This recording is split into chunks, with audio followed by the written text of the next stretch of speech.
Hi everyone, happy Halloween!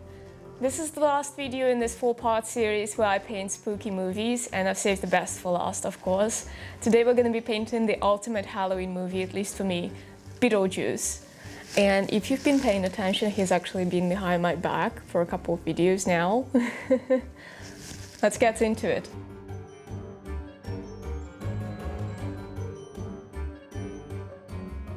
I feel like everyone knows the drill by now.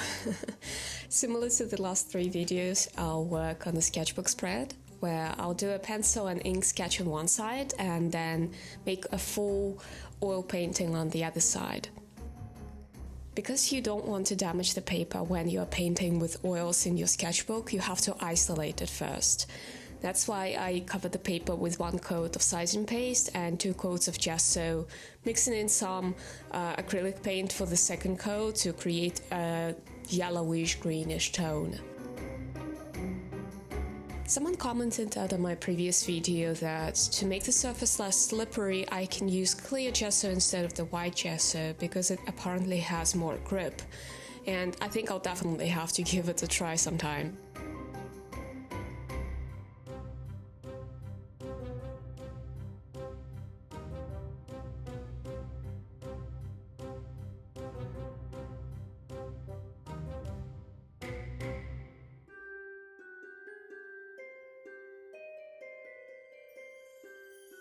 You want to give the gesso at least 24 hours to dry before you start painting on it, so while the right side of the spread was drying, I set up to sketch. I was really looking forward to this spread, to be honest, because Beetlejuice is just a delight to watch and to draw and to paint. It's one of those exquisitely beautiful movies that make up a world of their own with the rules and characters that wouldn't make any sense outside of it, but they make the movie itself all the more special and quirky and creative.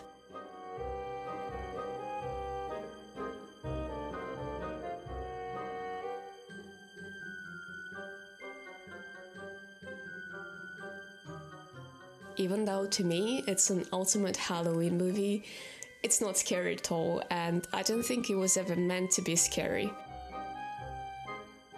If anything, I think Beetlejuice accomplishes something very few movies have.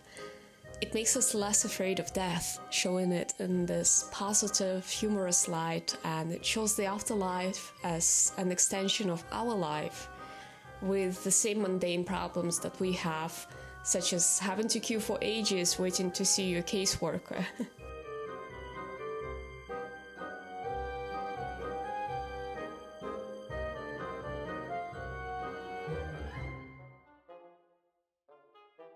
At the same time, the way it's all presented is so refreshing and filled with strange and unexplainable details, such as the sandworms. By the way, isn't it interesting that so many movies feature giant sandworms? Oh, and apparently there's a second part in the works now. I was looking for interesting screen caps and I came across this article that says that Michael Keaton is going to reprise the role of Beetlejuice. How crazy is that? Back to the spread. As usual, I used some ink to liven it up and tie the composition together, but without going too crazy. Of course, I had to add the magic words. I used the way Beetlejuice's name is actually spelled because I think that it's funny that it's splattered all over the movie, but no one is usually able to read it, so he has to resort to metaphors to make them say it out loud.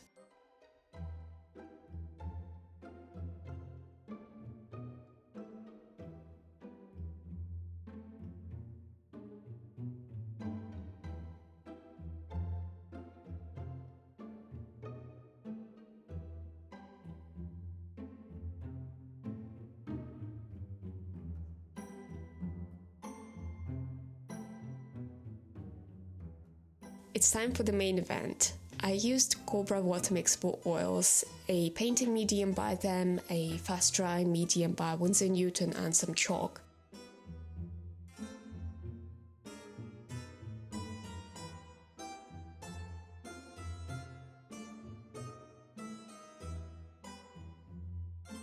I mixed up the chalk and fast drying medium to create this dough-like sticky paste and added a bit of it into all of my paints to alter their consistency and speed up the drying time.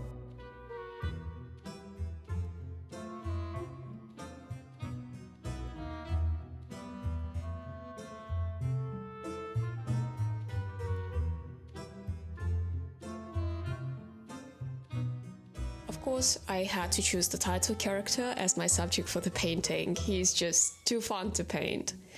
I started by creating an outline with some thinned out paint, and as you can see, I wiped out my first outline because the proportions just looked off, and at this stage it's easier to start new than to try to fix things later.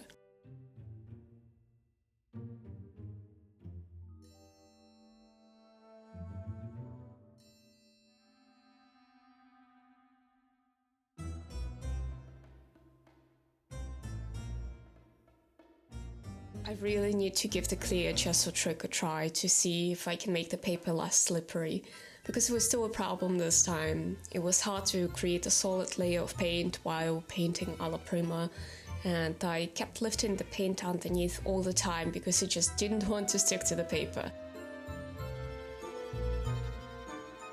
Adding the chalk formula helps a little bit, but I'll try to get my hands on some clear gesso and give you guys an update on how it goes.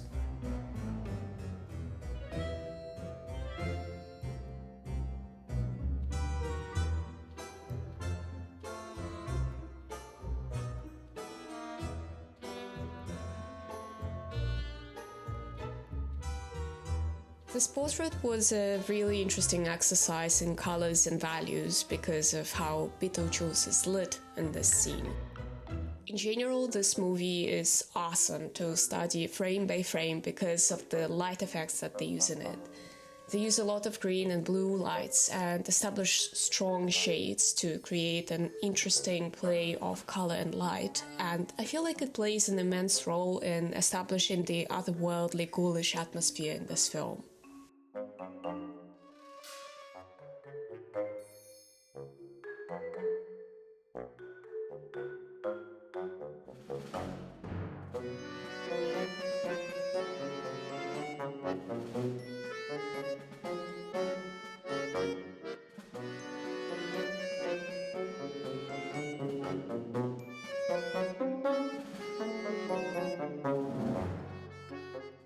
Anyway, in this scene, Beetlejuice wears his iconic black and white striped costume, right?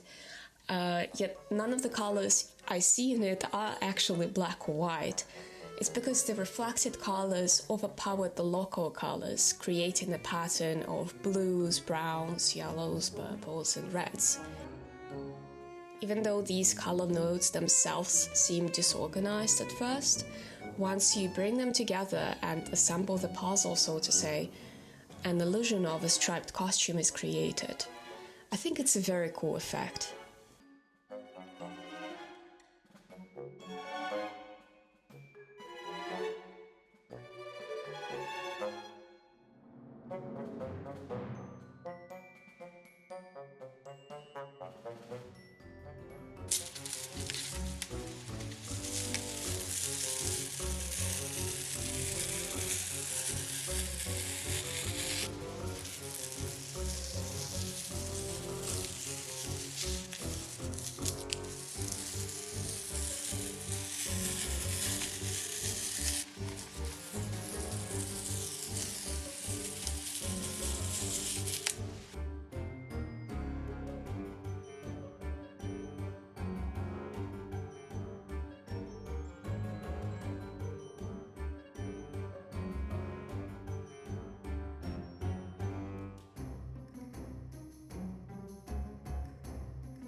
And this is our final spread. What do you guys think? I think I could spend a bit more time on this painting, but I was really running out of time, so I had to leave it at this. I hope you enjoyed the series. I sure did.